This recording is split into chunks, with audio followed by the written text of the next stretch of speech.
Hello students, in today's class we are going to learn 12th standard economics number 9 that is money market and capital market in India। इस पे हम देखने वाले हैं question answer इस chapter का। यहाँ पे देखिए जो जिस्ट ऑफ द चैप्टर है, क्वेश्चन यहाँ से भी पूछता है आपको, तो मैं ये आपको बहुत ही स्लोली स्क्रॉल करके दिखा रही हूँ ताकि जो भी क्वेश्चन यहाँ से पूछे जाए तो आप उसे क्लियरली मतलब आराम से यहाँ से कर सको। मैं बहुत ही स्लोली यहाँ पे स्क्रॉल कर रही हूँ ताकि आपको आराम से देखिए, बहुत ही क्लियर पीडीएफ है, बिल्कुल भी ब्लर नहीं है। ओके, आप बहुत सारे क्वेश्चन देखोगे तो दिया रहता है ना कि refer to the gist, question number this. So यहाँ से भी क्वेश्चन आपको पूछता है, तो इसीलिए यहाँ इसे भी ध्यान से देख लीजिए।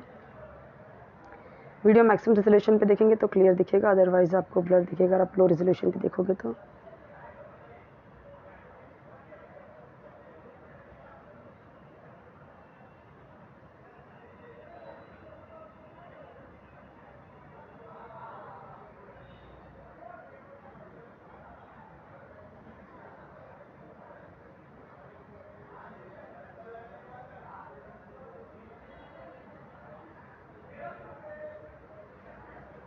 आपके हर एक सब्जेक्ट की वीडियोस बने हुए हैं, अलग अलग प्लेलिस्ट हैं, आप चेक कर सकते हो।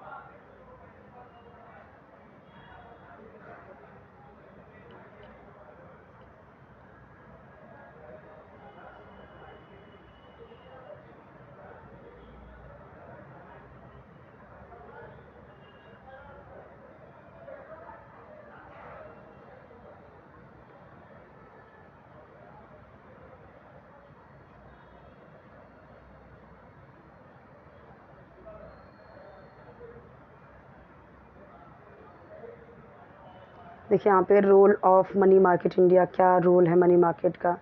जो भी रिक्वायरमेंट होती है बोरोवर्स की, जिनको लोन लेना रहता है, उनकी नीड फुलफिल होती है।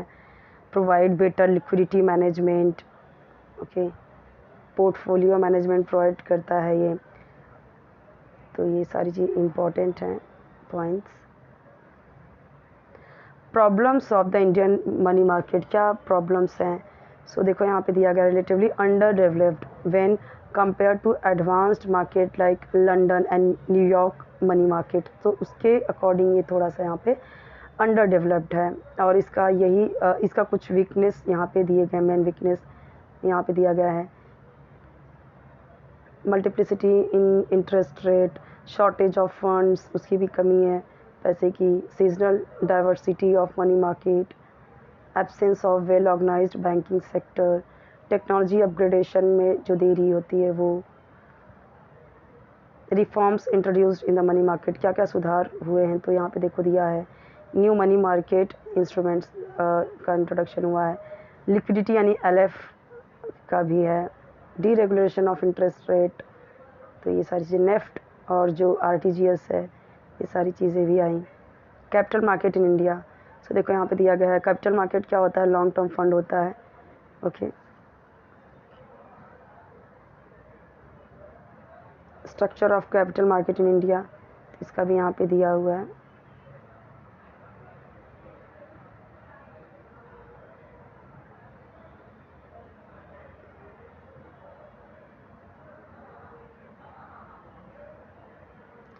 कैपिटल मार्केट का क्या रोल है इंडिया में, problems of the capital market.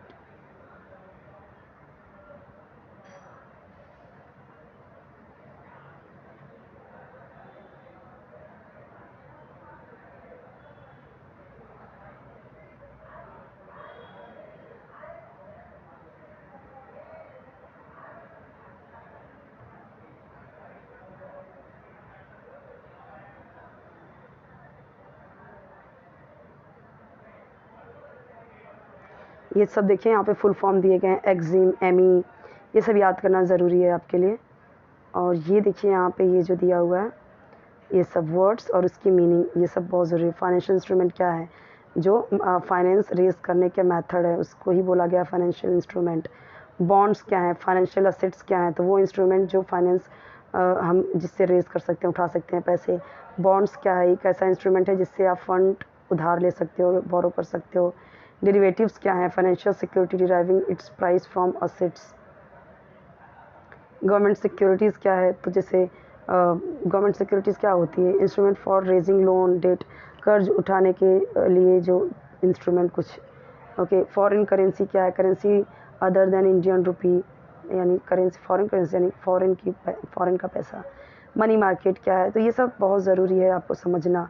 ये सारी चीज़ें आपको समझ में आएंगी तो ही आपको कॉन्सेप्ट समझ में आएगा, तो ही आपको क्वेश्चन आंसर समझ में आएगा, तो ये बहुत ज़रूरी है।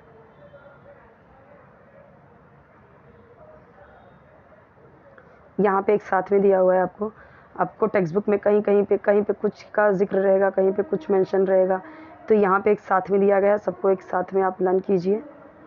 यहाँ पे जो राइट ऑप्शंस हैं वो सब टिक मार्क किए गए हैं, आप देख सकते हो, और नीचे आंसर्स भी दिए गए हैं, वहाँ से भी मैच कर सकते हो आप।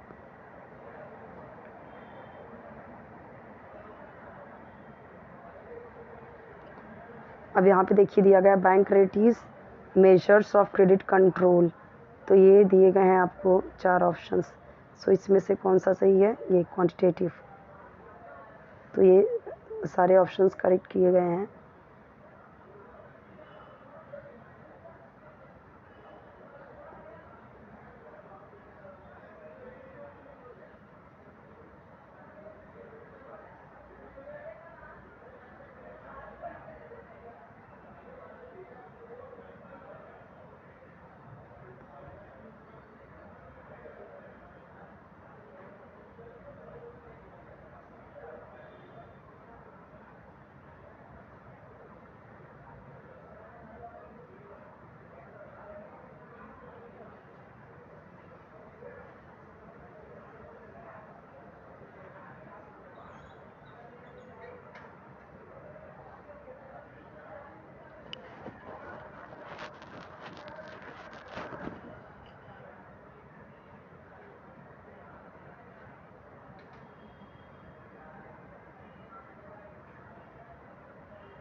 Money market and capital market में क्या डिफरेंस है वो यहाँ पे देखिए दिया गया। मनी मार्केट क्या है? Money market is a market for lending and boring, यानी शॉर्ट टर्म फंड के लिए यहाँ पे दिया जाता है और लिया जाता है। कैपिटल मार्केट लॉन्ग टर्म के लिए, just opposite of money market. Money market is देखिए 2 स्ट्रक्चर में डिवाइड किया गया है, फर्स्ट एंड सेकेंड दिया गया, अनऑर्गेनाइज्ड और organised sector of money market. यहाँ पे देखिए 4 पार्ट्स में डिवाइड किया गया, गवर्नमेंट सिक्योरिटीज़, इंडस्ट्रियल सिक्योरिटीज़, ये 4 दिए गए हैं, आप देखिए पूरा पढ़िए, ज़्यादा हार्ड नहीं है, बहुत छोटे छोटे पॉइंट्स हैं, इसे अच्छे से लर्न कीजिए। ओके, बहुत इजी है ये सारे। Central bank and commercial bank में क्या डिफरेंस है? तो देखिए सेंट्रल बैंक क्या होता है? अपेक्स बैंकिंग होती है, मतलब कि सेंट्रल बैंक ही सबसे क्या है, सबसे हाईएस्ट पे है, ओके, सबसे ऊपर है। Whose main function is to control, regulate and stabilise the monetary system of the country in the national interest, यानी कि देश की भलाई के लिए उसे कंट्रोल करना, पैसे का मतलब सिस्टम एकदम सिस्टमेटिक तरीके से सब कुछ करना। कमर्शियल बैंक्स क्या हैं? ये सारे जो हैं वो सब क्या हैं? कमर्शियल बैंक्स है, जो इधर उधर सब आपको दिखते हैं। ओके, तो सेंट्रल बैंक क्या होता है? आरबीआई है सेंट्रल बैंक। ओके, तो एक ही बैंक है इंडिया में और वो कौन है? आरबीआई है। तो सारी चीज़ें जो होता है ना, इंटरेस्ट बढ़ाना, घटाना, सारी चीज़ें जो बाकी के बैंक्स के जो रूल्स रेगुलेशंस है, कौन करता है? ये सेंट्रल बैंक डिसाइड करती है। तो ये सारी चीज़ें यहाँ पे दी गई हैं। देखो यहाँ पे दिया भी है लास्ट पॉइंट में आरबीआई का, कि एक ही सेंट्रल बैंक है यहाँ पे इंडिया में, आरबीआई है, और बाकी के सब जो मैंने आपको बोला सब जगह पे छोटे छोटे बैंक्स दिखते हैं आपको, ये सब है ना। बहुत इजी है, बहुत इम्पॉर्टेंट है। अगर हम देखें एग्ज़ाम पॉइंट ऑफ व्यू से भी और हमारे नॉलेज के तरीके से भी अगर हम देखें तो बहुत ज़रूरी है आपको ये चीज़ें जानना, समझना। हम पढ़ते ही क्यों हैं ये चीज़ें? सिर्फ एग्ज़ाम देने के लिए, एग्ज़ाम पास करने के लिए नहीं, सारी चीज़ें समझना बहुत ज़रूरी है, इसीलिए तो हम पढ़ते हैं। Fixed deposit and saving deposit में क्या फ़र्क है? तो देखिए फ़िक्स्ड डिपॉज़िट तो एफडी होता है, जो हमने पैसे रख दिए 6 महीने के लिए, साल भर के लिए, उससे ज़्यादा। सेविंग क्या होता है? सेविंग जो हमारे पैसे उसमें सेव होते रहते हैं, उसे हम निकाल भी सकते हैं, उसमें 4 से 4.5% उसमें इंटरेस्ट मिलता है। लेकिन जो एफडी होता है उसका 6% 10% तक भी हो सकता है, वो डिपेंड करता है पीरियड ऑफ डिपॉजिट कितने टाइम के लिए आप करते हो। ठीक है, अभी जैसे मैंने किया था तो फिर कितना 6%, 5.5 कुछ ऐसे ही था, ज़्यादा तो नहीं था क्योंकि ज़्यादा 1 साल के लिए ही था, तो वो भी डिपेंड करता है कि आप कितने साल के लिए रख रहे हो। Current deposit and fix deposit. अब करंट डिपॉजिट क्या होता है, देखिए यहाँ पे दिया गया, और फिक्स डिपॉजिट तो वही एफडी जो मैंने आपको बताया। तो यहाँ पे बस आपको करंट डिपॉजिट ही पढ़ना है। ये सारी चीज़ें एसपी में भी है, सेम चीज़ें एसपी में भी है ये सारी चीज़ें।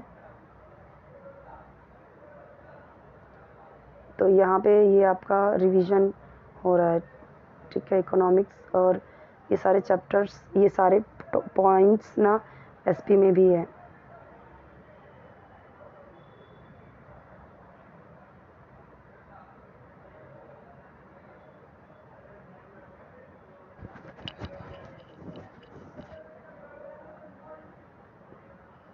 जैसे मैंने आपको बोला था कि आपको ऐसे क्वेश्चंस पूछे जाते हैं, तो यहाँ पे क्या बोला गया, for weakness refer question number 3 ऊपर में। ठीक है, क्वेश्चन नंबर 3, अभी ये 4 में हम हैं, तो क्वेश्चन नंबर 3 ऊपर जाके देखेंगे तो फॉर वीकनेस रेफर क्वेश्चन 3 का 1, और कोई राइट एनी 4 पॉइंट्स ही लिखने हैं आपको इसके लिए। ठीक है, ऊपर में मैंने बताया था ना वीकनेस क्या क्या है इसके, तो देखे थे हमने पॉइंट्स, तो वहीं से लिखना है ये आंसर। बहुत सारे बच्चे जस्ट यही आंसर ऐसे ही लिख देते हैं, तो ये रॉन्ग हो जाता है, ये कुछ नहीं है आंसर, ये तो आपको बता रहा है कि वहाँ से जाके लिखो।